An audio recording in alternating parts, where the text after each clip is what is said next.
పోతున్నాం. అంతకు మించి దివంగత మహానేత వైఎస్ రాజశేఖర రెడ్డి జయంతి సరే చాలా మంది మాట్లాడతారు, కానీ మీరు మాల మహానాడు అధ్యక్షుడిగా ఉన్నప్పటి నుంచి ఆ తర్వాత ఎమ్మెల్సీ కావటం, రాజశేఖర రెడ్డి గారితో సాన్నిధ్యం, అవన్నిటికీ కొన్ని అంశాల్లో నేను ప్రత్యక్ష సాక్షిని. ఏం చెప్తారు సార్ ఆయనతో అనుబంధం? సార్, ముందుగా రాజశేఖర రెడ్డి గారి 77వ జయంతి సందర్భంగా ఆయనకి నివాళులు అర్పిస్తున్నటువంటి కోటాను కోట్ల మంది అందరికి కూడా నమస్కారం అండి.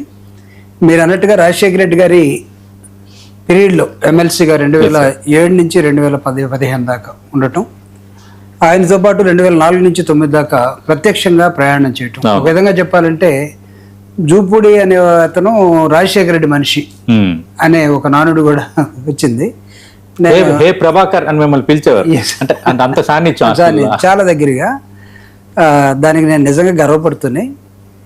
రాజశేఖర రెడ్డి గారు వదిలినటువంటి అనేకమైన అంశాలని ఆయనకి నివాళులు అర్పించడం అంటే ఆయన ఆశయాలను కొనసాగించడం. ఒక మాటలో చెప్పాలంటే ఏంటి ఆయన ఆశయాలు, ఏం కోరుకున్నాడు అని అంటే చాలా దగ్గరగా ఒక 6-5 సంవత్సరాల ఒక 2-3 నెలలు ముఖ్యమంత్రిగా ఉన్నటువంటి రాజశేఖర రెడ్డి గారు నాకు తెలిసి ఒక ప్రజాస్వామ్య విలువల్ని ఎలా పరిరక్షించాలో, ఎన్నికలంత వరకు అనేకమైన రాజకీయ పార్టీలు ఎన్నికలు అయిపోయిన తర్వాత ప్రభుత్వ అధికారంలోకి వచ్చిన తర్వాత ప్రభుత్వ హెడ్గా ముఖ్యమంత్రిగా ఆయన అంటే మైనారిటీస్కి కానీ లేకపోతే అపోజిషన్ పార్టీకి కానీ లేకపోతే మిగతా రాజకీయ పార్టీలకు కానీ ఇచ్చినటువంటి స్పేస్ ప్రజాస్వామ్యంలో అంత అనుబంధంగా అంత ప్రేమగా, అవసరమైతే నాకు ఒక అంశం బాగా గుర్తు, కమ్యూనిస్టులు 2004లో సతీష్ గారు మీరు కూడా దీనికి సాక్ష్యం కాబట్టి 2004లో రాజశేఖర రెడ్డి గారితో కాంగ్రెస్ పార్టీతో అలయన్స్ లో కమ్యూనిస్టులు ఉన్నారు.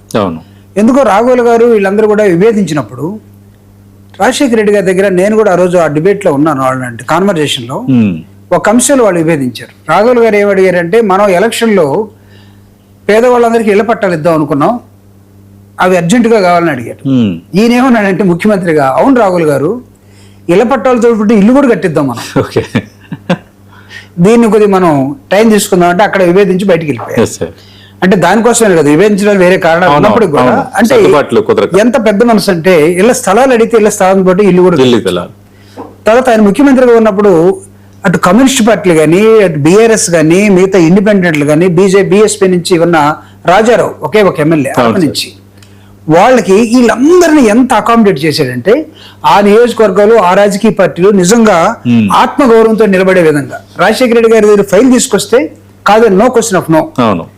అట్లనే మిగతా రాజకీయ పార్టీలు దగ్గర తీసుకోవటం, పేదలకు సంబంధించిన ప్రతి అంశాన్ని తనే కదిలిపోయి ఒక మిషనరీ మనస్తత్వంతో పనిచేసిన విధానం. మీరు ఇందాక ఇది చెప్పిన దానికి ఒక కొనసాగింపు సార్. అంటే పార్టీలకు అతీతంగా ఆయన ఏ విధంగా ఉండేవారన్న దానికి కరెక్ట్ గా అదే టైంలో నేను సెక్రటేరియట్ వ్యవహారాలు చూస్తున్నాను, సీఎంఓ రిపోర్టర్ గా. సాయంత్రం మీ విజిటింగ్ అవర్స్ మీకు ఐడియా ఉంది, అధికార పార్టీ సభ్యులకి 3 to 4, 4 to 5 అపోజిషన్ పార్టీస్. కానీ ఎక్కువగా ఎర్రబెల్లి దయాకర్ రావు, జోలకంటి రంగారెడ్డి, నాగం జనార్దన్ రెడ్డి, అంటే వీళ్ళందరూ ఉండేవారు.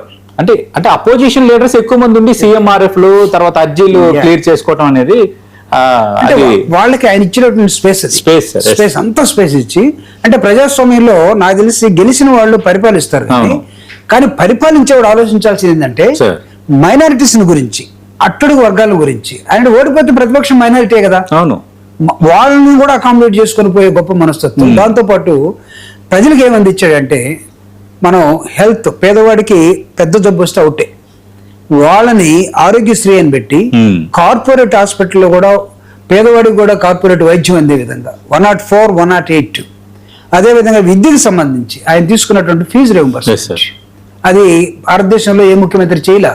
చదువుకోవాలన్న కోరికకి కావాల్సిన 2 కీలకమైన అంశాలు. అదే విధంగా రైతు వెన్నెముగ్గా భావించే స్వభావంలో రైతుకి ఏది కావాలో అంటే ఈ జలయజ్ఞం లాంటివి. అంటే వీటన్నిటిలో ఆయన ఇచ్చినటువంటి ఈ బ్రాడర్, అంటే he has open his heart. Open చేయటమే కాకుండా అసలు ఎంత ప్రేమను పెంచాడంటే రాష్ట్రానికి. మీరు ఆయన చనిపోయినప్పుడు ఆ ప్రేమ వాల్యూ తెలుస్తుంది. అంటే చనిపోయినటువంటి దాదాపు ఒక 700 మంది చనిపోవటం ఒకటి ఎత్తు. ప్రపంచంతో పాటు రాష్ట్రంతో పాటు ప్రపంచం మొత్తం 3 రోజులు 4 రోజులు ఇళ్లలో అన్నం వండుకోకుండా ఆయన జ్ఞాపకాలను నెమరేసుకుంటూ బ్రతికినటువంటి రాష్ట్రం ఒకటి. సో అంత గొప్ప వ్యక్తి రాజశేఖర రెడ్డి గారు. ఈవెన్ ఈ రోజు నేను ఉదయం 8 గంటల నుంచి ఇక్కడ హైదరాబాద్ లో కూకట్పల్లిలో బాలాజీ నగర్ కానీ గాజుల రామారంలో కానీ నేను రాజశేఖర రెడ్డి గారి జయంతి ఉత్సవాలకు వెళ్తే అక్కడ వైఎస్ఆర్ కాంగ్రెస్ పార్టీ అభిమానులు, ఇక్కడ పార్టీ లేదు, అభిమానులు, కాంగ్రెస్ పార్టీలో ఉన్న రాజశేఖర రెడ్డి గారి అభిమానులు, టిఆర్ఎస్ లో ఉన్న రాజశేఖర రెడ్డి గారి అభిమానులు, బీజేపీలో ఉన్న రాజశేఖర రెడ్డి గారి అభిమానులు, వీళ్ళందరూ వచ్చేసి ఆయనకి నివాళులు అర్పించారు. ఎంత నాకు తెలిసి ఆయన ఎంత ప్రేమని పొందకపోతే, ఇవ్వకపోతే ఇప్పుడు చనిపోయి దాదాపు 2009 అంటే దాదాపు 17 సంవత్సరాలు. 17 సంవత్సరాల తర్వాత కూడా ఆయన గుర్తుపెట్టుకుని ఇలాంటి నాయకుడు కంబైన్డ్ స్టేట్ లో రాజశేఖర రెడ్డి గారి ముద్ర ఈరోజు రాష్ట్రంలో 2 రాష్ట్రాలుగా విడిపోయినప్పుడు కూడా, ఆ తర్వాత జగన్మోహన్ రెడ్డి గారు అందుకున్నటువంటి ప్రభుత్వం దాని లెగసీ, నాన్నకన్నా 2 అడుగుల ముందేసి ఆయన ఇచ్చినటువంటి ఇంగ్లీష్ మీడియం విద్య కానివ్వండి, లేకపోతే రైతు భరోసా కార్యక్రమాలు కానివ్వండి, family concept, doctor concept, village కానివ్వండి, ఆయన కూడా హెల్త్ మీద, ఆరోగ్యం, ఉద్యోగం, విద్య మీద, వ్యవసాయం మీద జగన్మోహన్ రెడ్డి గారు పెట్టినటువంటి శ్రద్ధ. సో వీటన్నిటి దృష్ట్యా రాజశేఖర రెడ్డి గారి ఆలోచన విధానాన్ని వైఎస్ఆర్ కాంగ్రెస్ పార్టీ కొనసాగిస్తూ ముందుకెళ్తున్న నేపథ్యంలో ఆయనలో ఆలోచనలో భాగమైనటువంటి కోటాను కోట్ల మందికి 99 టీవీ ఛానల్ ద్వారా, నిజంగా మీ ద్వారా, ఎందుకంటే మీరు నేను ఇద్దరమే ఆయన పీరియడ్ లో ప్రత్యక్ష సాక్షులు, ఆయనతో కొంత అనుబంధాన్ని పెంచుకున్నటువంటి వ్యక్తులు. ఒక సీనియర్ జర్నలిస్ట్ గా మీరు, ప్రోగ్రెసివ్ జర్నలిస్ట్ గా మీరు, తర్వాత నేను అప్పుడే రాజకీయాల్లోకి వచ్చి డిఫెన్స్ నుంచి బయటకు సార్ మీరు ఎమ్మెల్సీగా రావడం, మీరు ఎంత ప్రొయాక్టివ్ గా ఉన్నారు ఆ సమయంలో ఆ ప్రజా సమస్యల పట్ల అనేది రియల్లీ గుర్తించుకోదగ్గ నేత.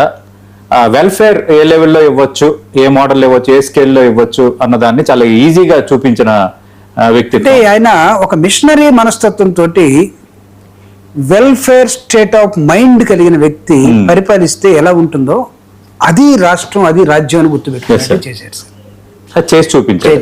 రైట్, నిజంగా మీరు అన్నట్టుగా మహానేతకి 99 టీవీ తరఫున నివ్వాలి ప్రభాకర్ గారు. రైటింగ్ ప్రభాకర్ గారు, మన రొటీన్ బిజినెస్ లో వద్దాం.